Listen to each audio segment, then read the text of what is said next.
Bonjour, la suite et la fin de 20 milieux sous les mers de Jules Verne. Deuxième partie, chapitre 22. Les dernières paroles du capitaine Nemo. Les panneaux s'étaient refermés sur cette vision effrayante, mais la lumière n'avait pas été rendue au salon. À l'intérieur du Nautilus, ce n'était que ténèbres et silence. Il quittait ce lieu de désolation, à 100 pieds sous les eaux, avec une rapidité prodigieuse. Où allait-il, au nord ou au sud? Où fuyait cet homme après cette horrible représaille? J'étais rentré dans ma chambre où Ned et Conseil se tenaient silencieusement. J'éprouvais une insurmontable horreur pour le capitaine Nemo. Quoi qu'il eût souffert de la part des hommes, il n'avait pas le droit de punir ainsi. Il m'avait fait, sinon le complice, du moins le témoin de ses vengeances. C'était déjà trop. À 11 heures, la clarté électrique réapparut. Je passai dans le salon. Il était désert. Je consultai les divers instruments. Le Nautilus fuyait dans le nord avec une rapidité de 25 miles à l'heure, tantôt à la surface de la mer, tantôt à 30 pieds au-dessous. Relèvement fait sur la carte, je vis que nous passions à l'ouvert de la Manche et que notre direction nous portait vers les mers boréales avec une incomparable vitesse. À peine pouvais-je saisir à leur rapide passage des squales au long nez, des squales marteaux, des roussettes qui fréquentent ces eaux, de grands aigles des mers, des nuées d'hippocampes semblables aux cavaliers du jeu d'échecs, des anguilles s'agitant comme les serpenteaux d'un feu d'artifice, des armées de crabes qui fuyaient obliquement croisant leurs pinces sur leurs carapaces, enfin des troupes de marsouins qui luttaient de rapidité avec le Nautilus. Mais d'observer, d'étudier, de classer, il n'était plus question alors. Le soir, nous avions franchi 200 lieues de l'Atlantique. L'ombre se fit, et la mer fut envahie par les ténèbres jusqu'au lever de la lune. Je regagnai ma chambre, je ne pus dormir. J'étais assailli de cauchemars. L'horrible scène de destruction se répétait dans mon esprit. Depuis ce jour, qui pourra dire jusqu'où nous entraîna le Nautilus dans ce bassin de l'Atlantique Nord, toujours avec une vitesse inappréciable, toujours au milieu des brumes hyperboréennes, toucha-t-il aux pointes de Spitzberg, aux Açores de la Nouvelle-Zambie, parcourut-il ces mers ignorées, la mer Blanche, la mer de Kara, le golfe de Lobi, l'archipel de Liaroff et ses rivages inconnus de la côte asiatique? Je ne saurais dire. Le temps qui s'écoulait, je ne pouvais plus l'évaluer. L'heure avait été suspendue aux horloges du bord. Il semblait que la nuit et le jour, comme dans les contrées polaires, ne suivaient plus leur cours régulier. Je me sentais entraîné dans ce domaine de l'étrange où se mouvait à l'aise l'imagination surmenée d'Edgar Poe. À chaque instant, je m'attendais à voir, comme le fabuleux Gordon Pym, cette figure humaine voilée, de proportions beaucoup plus vastes que celle d'aucun habitant de la Terre, jetée en travers de cette cataracte qui défend les abords du pôle. J'estime, mais je me trompe peut-être, j'estime que cette course aventureuse du Nautilus se prolongea pendant 15 ou 20 jours, et je ne sais ce qu'elle aurait duré sans la catastrophe qui termina ce voyage. Du capitaine Nemo, il n'était plus question. De son second, pas davantage. Pas un homme de l'équipage ne fut visible un seul instant. Presque incessamment, le Nautilus flottait sous les eaux. Quand il remontait à leur surface afin de renouveler son air, les panneaux s'ouvraient ou se refermaient automatiquement. Plus de points reportés sur le planisphère. Je ne savais où nous étions. Je dirais aussi que le Canadien, à bout de force et de patience, ne paraissait plus. Conseil ne pouvait en tirer un seul mot et craignait que, dans un accès de délire et sous l'empire d'une nostalgie effrayante, il ne se tuât. Il le surveillait donc avec un dévouement de tous les instants. On comprend que, dans ces conditions, la situation n'était plus tenable. Un matin, à quelle date je ne saurais le dire, je m'étais assoupi vers les premières heures du jour, assoupissement pénible et maladif.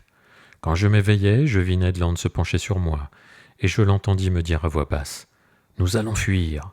Je me redressai. « Quand fuyons-nous » demandai-je. « La nuit prochaine. Toute surveillance semble avoir disparu du Nautilus. On dirait que la stupeur règne à bord. Vous serez prêt, monsieur ?»« Oui. Où sommes-nous » ?»« En vue de terre que je viens de relever ce matin au milieu des brumes, à 20 000 lieues dans l'est. »« Quelles sont ces terres ?»« Je l'ignore, mais quelles qu'elles soient, nous nous y réfugierons. »« Oui, Ned, oui, nous fuirons cette nuit, dût la mer nous engloutir. La mer est mauvaise, le vent violent, mais 20 miles à faire dans cette légère embarcation du Nautilus ne m'effraie pas. J'ai pu y transporter quelques vivres et quelques bouteilles d'eau à l'insu de l'équipage. Je vous suivrai. D'ailleurs, ajouta le Canadien, si je suis surpris, je me défends, je me fais tuer. Nous mourrons ensemble, ami Ned. J'étais décidé à tout. Le Canadien me quitta. Je gagnai la plateforme, sur laquelle je pouvais à peine me maintenir contre le choc des lames. Le ciel était menaçant, Mais puisque la terre était là, dans ces brumes épaisses, il fallait fuir. Nous ne devions perdre ni un jour ni une heure. Je revins au salon, craignant et désirant tout à la fois rencontrer le capitaine Nemo, voulant et ne voulant plus le voir. Que lui aurais-je dit? Pouvais-je lui cacher l'involontaire horreur qu'il m'inspirait? Non, mieux valait ne pas me trouver en face à face avec lui, mieux valait l'oublier, et pourtant... Combien fut longue cette journée, la dernière que je dusse passer à bord du Nautilus. Je restais seul, Ned Land et Conseil évitaient de me parler par crainte de se trahir. À 6 heures, je dînais, mais je n'avais pas faim. Je me forçais à manger, malgré mes répugnances, ne voulant pas m'affaiblir. À 6h30, Ned Land entra dans ma chambre. Il me dit « Nous ne nous reverrons pas avant notre départ. À 10 heures, la lune ne sera pas encore levée. Nous profiterons de l'obscurité. Venez au canot, Conseil et moi, nous vous y attendrons. » Puis le Canadien sortit sans m'avoir donné le temps de lui répondre. Je voulus vérifier la direction du Nautilus. Je me rendis au salon. Nous courions nord-nord-est avec une vitesse effrayante, par 50 mètres de profondeur. Je jetai un dernier regard sur ces merveilles de la nature, sur ces richesses de l'art entassées dans ce musée, sur cette collection sans rivale destinée à périr un jour au fond des mers avec celui qui l'avait formée. Je voulus fixer dans mon esprit une impression suprême. Je restai 1 heure ainsi, baigné dans les effluves du plafond lumineux et passant en revue ces trésors resplendissants sous leurs vitrines. Puis je revins à ma chambre. Là, je revêtis de solides vêtements de mer. Je rassemblai mes notes et les serrai précieusement sur moi. Mon cœur battait avec force. Je ne pouvais en comprimer les pulsations. Certainement mon trouble, mon agitation m'eussent trahi aux yeux du capitaine Nemo. Que faisait-il en ce moment? J'écoutai à la porte de sa chambre. J'entendis un bruit de pas. Le capitaine Nemo était là. Il ne s'était pas couché. À chaque mouvement, il me semblait qu'il allait m'apparaître et me demander pourquoi je voulais fuir. J'éprouvais des alertes incessantes. Mon imagination les grossissait. Cette impression devint si poignante que je me demandais s'il ne valait pas mieux entrer dans la chambre du capitaine, le voir face à face, le braver du geste et du regard. C'était une inspiration de fou. Je me retins heureusement et je m'étendis sur mon lit pour apaiser en moi les agitations du corps. Mes nerfs se calmèrent un peu, mais le cerveau surexcité, je revis dans un rapide souvenir toute mon existence à bord du Nautilus, tous les incidents heureux ou malheureux qu'il avait traversés depuis ma disparition de l'Abraham Lincoln, les chasses sous-marines, le détroit de Torrès, les sauvages de la Papouasie, les Choumans, le cimetière de Corail, le passage de Suez, l'île de Santorin, le plongeur crétois, la baie de Vigo, l'Atlantide, la banquise, le pôle Sud, l'emprisonnement dans les glaces, le combat des poulpes, la tempête du Gulf Stream, le Vengeur, et cette horrible scène du vaisseau coulé avec son équipage. Tous ces événements passèrent devant mes yeux comme ces toiles de fond qui se déroulent à l'arrière-plan d'un théâtre. Alors le capitaine Nemo grandissait démesurément dans ce milieu étrange. Son type s'accentuait et prenait des proportions surhumaines. Ce n'était plus mon semblable, c'était l'homme des eaux, le génie des mers. Il était alors 9h30. Je tenais ma tête à 2 mains pour l'empêcher d'éclater. Je fermais les yeux. Je ne voulais plus penser. 1 demi-heure d'attente encore, 1 demi-heure d'un cauchemar qui pouvait me rendre fou. En ce moment, j'entendis les vagues accords de l'orgue, une harmonie triste sous un chant indéfinissable, véritable plainte d'une âme qui veut briser ses liens terrestres. J'écoutais par tous mes sens à la fois, respirant à peine, plongé comme le capitaine Nemo dans ces extases musicales qui l'entraînaient hors des limites de ce monde. Puis une pensée soudaine me terrifia. Le capitaine Nemo avait quitté sa chambre. Il était dans ce salon que je devais traverser pour fuir. Là, je le rencontrerais une dernière fois. Il me verrait. Il me parlerait peut-être. Un geste de lui pouvait m'anéantir, un seul mot m'enchaînait à son bord. Cependant, 10 heures allaient sonner. Le moment était venu de quitter ma chambre et de rejoindre mes compagnons. Il n'y avait pas à hésiter, le capitaine Nemo se dressait devant moi. J'ouvris ma porte avec précaution, et cependant, il me sembla qu'en tournant sur ses gonds, elle faisait un bruit effrayant. Peut-être ce bruit n'existait-il que dans mon imagination. Je m'avançai en rampant à travers les coursives obscures du Nautilus, m'arrêtant à chaque pas pour comprimer les battements de mon cœur. J'arrivai à la porte angulaire du salon. Je l'ouvris doucement. Le salon était plongé dans une obscurité profonde. Les accords de l'orgue résonnaient faiblement. Le capitaine Nemo était là. Il ne me voyait pas. Je crois même qu'en pleine lumière, il ne m'eût pas aperçu, tant son extase l'absorbait tout entier. Je me traînai sur le tapis, évitant le moindre heurt dont le bruit eût pu trahir ma présence. Il me fallut 5 minutes pour gagner la porte du fond qui donnait sur la bibliothèque. J'allais ouvrir quand un soupir du capitaine Nemo me cloua sur place. Je compris qu'il se levait. Je l'entrevis même, car quelques rayons de la bibliothèque éclairés filtraient jusqu'au salon. Il vint vers moi, les bras croisés, silencieux, glissant plutôt que marchant, comme un spectre. Sa poitrine oppressée se gonflait de sanglots. Et je l'entendis murmurer ces paroles, les dernières qui aient frappé mon oreille. « Dieu Tout-Puissant, assez, assez !» Était-ce l'aveu du remords qui s'échappait ainsi de la conscience de cet homme ? Éperdu, je me précipitai dans la bibliothèque. Je montai l'escalier central, et suivant la coursive supérieure, j'arrivai au canot. J'y pénétrai par l'ouverture qui avait déjà livré passage à mes deux compagnons. « Partons, partons !» m'écriai-je. « À l'instant !» répondit le Canadien. L'orifice évidé dans la tôle du Nautilus fut préalablement fermé et boulonné au moyen d'une clé anglaise dont Ned Land s'était muni. L'ouverture du canot se ferma également, et le Canadien commença à dévisser les écrous qui nous retenaient encore au bateau sous-marin. Soudain, un bruit intérieur se fit entendre. Des voix se répondaient avec vivacité. Qu'y avait-il ? S'était-on aperçu de notre fuite ? Je sentis que Ned Land me glissait un poignard dans la main.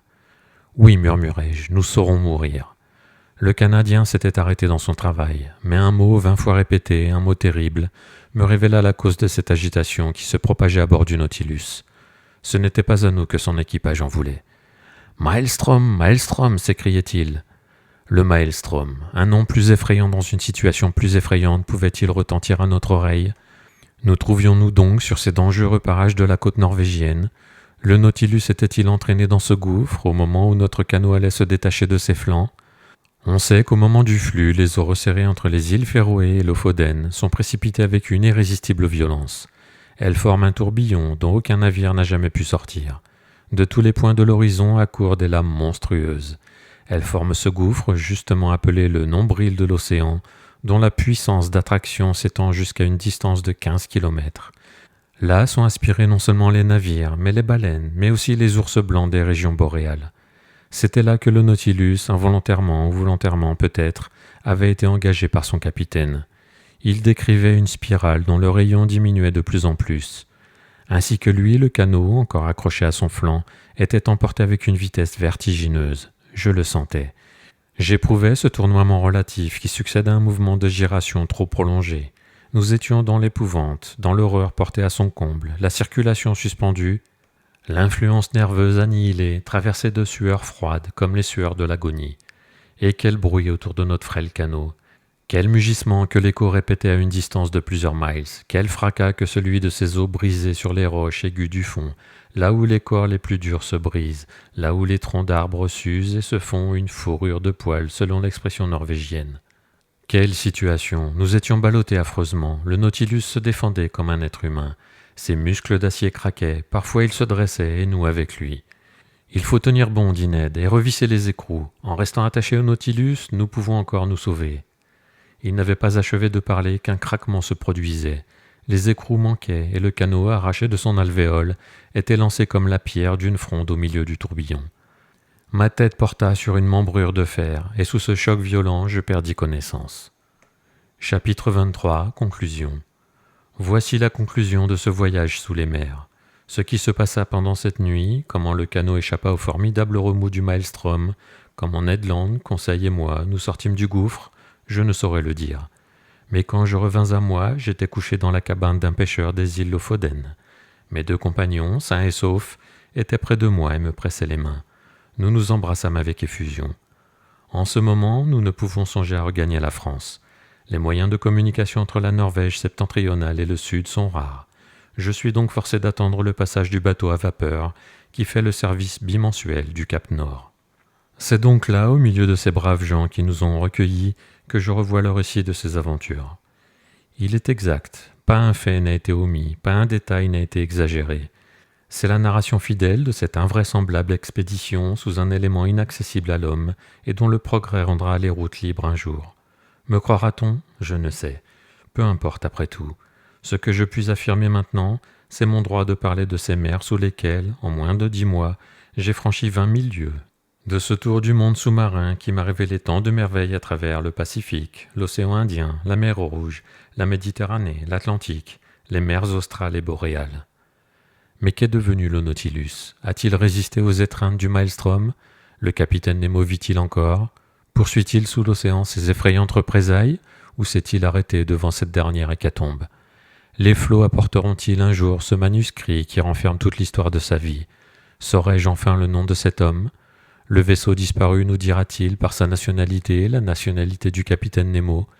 Je l'espère. J'espère également que son puissant appareil a vaincu la mer dans son gouffre le plus terrible et que le Nautilus a survécu là où tant de navires ont péri. S'il en est ainsi, si le capitaine Nemo habite toujours cet océan, sa patrie d'adoption, puisse la haine s'apaiser dans ce cœur farouche. Que la contemplation de tant de merveilles éteigne en lui l'esprit de vengeance. Que le justicier s'efface, que le savant continue la paisible exploration des mers. Si sa destinée est étrange, elle est sublime aussi. Ne l'ai-je pas compris par moi-même? N'ai-je pas vécu 10 mois de cette expérience extra-naturelle? Aussi, à cette demande posée, il y a 6000 ans, par l'Ecclésiaste, qui a jamais pu sonder les profondeurs de l'abîme, 2 hommes entre tous les hommes ont le droit de répondre maintenant. Le capitaine Nemo et moi. Merci de m'avoir écouté. Si vous avez aimé, n'hésitez pas à vous abonner, à mettre un petit pouce, et on se retrouve très vite pour de nouvelles lectures.